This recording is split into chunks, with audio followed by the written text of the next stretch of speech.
Pagkatapos nga ng napakalakas sa bagyo, bisitahin naman natin ang mga buhay lang sa kagubatan. Araw nga nitong Sabado nang muli tayong binayo ng napakalakas sa bagyong si Juan. Napakalakas guys!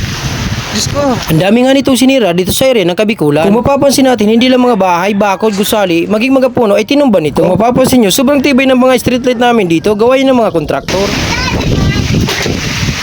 Pagkatapos ng napakalakas sa bagyo, rumigta tayo sa kagubatan. Bisitahin naman natin yung mga buhay ilang. At dito nakakita tayo ng napakalaking dagang bukid na kung tawagin dito sa Bicol ay bugkon. Daga.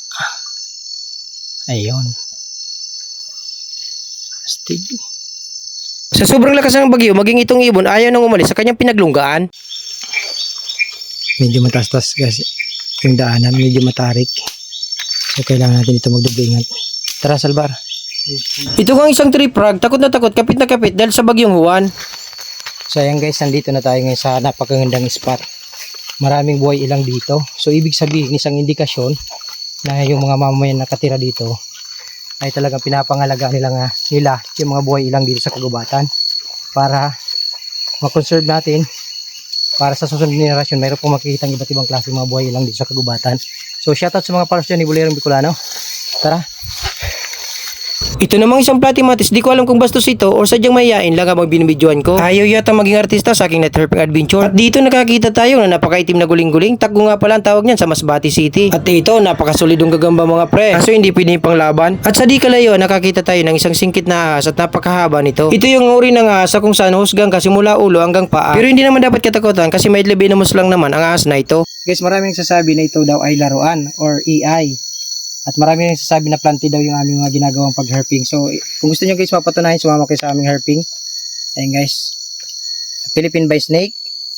Scientifically known as Ahitula prasina, may lebinomous snake.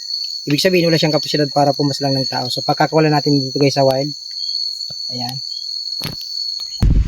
Paalam. Bye-bye. Ang bilis guys, oh.